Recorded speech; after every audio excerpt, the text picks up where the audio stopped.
Assalamualaikum warahmatullahi wabarakatuh. Saya akan menjelaskan tentang bagaimana cara membuat laporan keuangan. Di sini saya mengambil contoh yaitu perusahaan Genji Snack. Sebelumnya kita mencatat informasi perusahaan atau yang berkaitan dengan sejarah-sejarah perusahaan tersebut. Contohnya di sini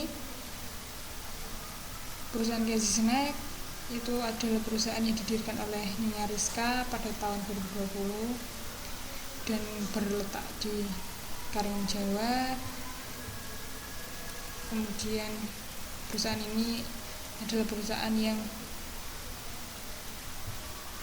menerima pesanan untuk semua jenis makanan ringan, nasar maupun kue. Setelah itu kita mencatat informasi persediaan bahan baku, persediaan bahan penolong, terus informasi perawatan, serta informasi persediaan perlengkapan. Setelah itu kita mencatat neraca awal, underline kas, piutang dagang, perlengkapan, sampai dengan model Nyonya Rizka. Setelah itu kita mencatat semua transaksi-transaksi yang terjadi dalam satu periode dalam perusahaan tersebut. Lalu kita mencatat ke jurnal umum. Di sini saya mencatat keterangan-keterangan untuk mempermudah mengingat transaksi yang dilakukan oleh perusahaan tersebut untuk dicatat di jurnal umum. Setelah itu kita catat di jurnal khusus. Jurnal khusus itu terdiri dari jurnal penjualan secara kredit, jurnal pembelian secara kredit, jurnal penerimaan kas, pengeluaran kas, pemakaian bahan baku, serta jurnal umum. Setelah itu kita posting ke buku besar semua akun yang ada di neraca maupun jurnal umum. Di sini saldo awalnya ini berasal dari neraca awal, dan jurnal penerimaan kas ini adalah jumlah total dari jurnal penerimaan kas dari jurnal khusus, dan sampai akun-akun yang ada di transaksi sebelumnya kita catat di jurnal di buku besar. Setelah itu kita membuat neraca saldo. Neraca saldo di sini sudah saya sertakan semua akun-akunnya. Kemudian kita total, hasilnya balance atau seimbang.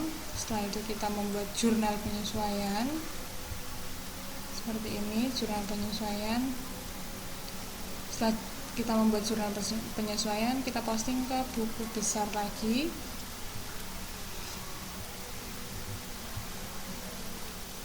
Kita posting ke buku besar, contohnya seperti ini. Setelah kita membuat jurnal penyesuaian, kita menutup selisih BOP, caranya seperti ini.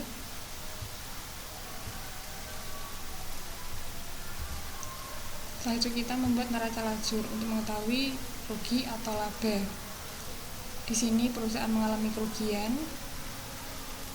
Setelah itu kita membuat laporan HPP seperti ini. Contoh laporan HPP-nya ini dari neraca awal tadi, kemudian kita mengetahui harga pokok penjualannya. Setelah itu kita membuat laporan laba rugi seperti ini. Karena di sini mengalami rugi, maka seperti ini pencatatannya, dan ini jumlahnya sama dengan di neraca lajur 350.000 seperti ini. Kemudian kita setelah membuat laporan laba rugi, kita membuat perubahan model, laporan perubahan model seperti ini. Hasilnya 2.650. Kemudian laporan neraca menyertakan aset lancar, aset tetap, liabilitas dan ekuitas, dan hasilnya harus seimbang. Kemudian laporan arus kas ini berkaitan dengan semua kegiatan, contohnya kegiatan operasi, kegiatan pendanaan, kegiatan investasi. Kemudian kita mengetahui saldo akhirnya yaitu 270.000. Kita cocokkan dengan yang di neraca lajur buku besar,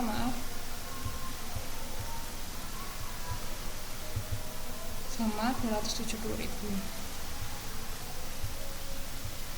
Kemudian kita membuat jurnal penutup menutup akun-akun penjualan, biaya, laba rugi, akun private, dimana ketika di neraca lajur akun penjualan berada di kredit, maka di jurnal penutup akan kita rubah ke debit, sama dengan private juga, kemudian kita total.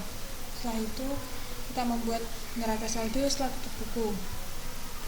Di sini yang masih saya catat adalah kas piutang dagang, perlengkapan, persediaan bahan baku sampai dengan modal, dan kita jumlah hasilnya balance.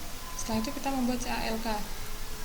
Ini informasi-informasi tentang kebijakan-kebijakan yang digunakan oleh perusahaan untuk mencatat laporan keuangan, guna untuk mempermudah kita menjelaskan atau melaporkan pada pihak-pihak di luar seperti calon investor dan pemerintah, atau yang mengalami kesulitan dalam membaca laporan-laporan dalam perusahaan tersebut. Kita bisa membaca dari CALK-nya atau catatan atas laporan keuangan.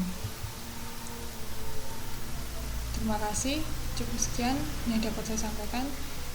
Jika ada salah kata, mohon maaf. Wassalamualaikum warahmatullahi wabarakatuh.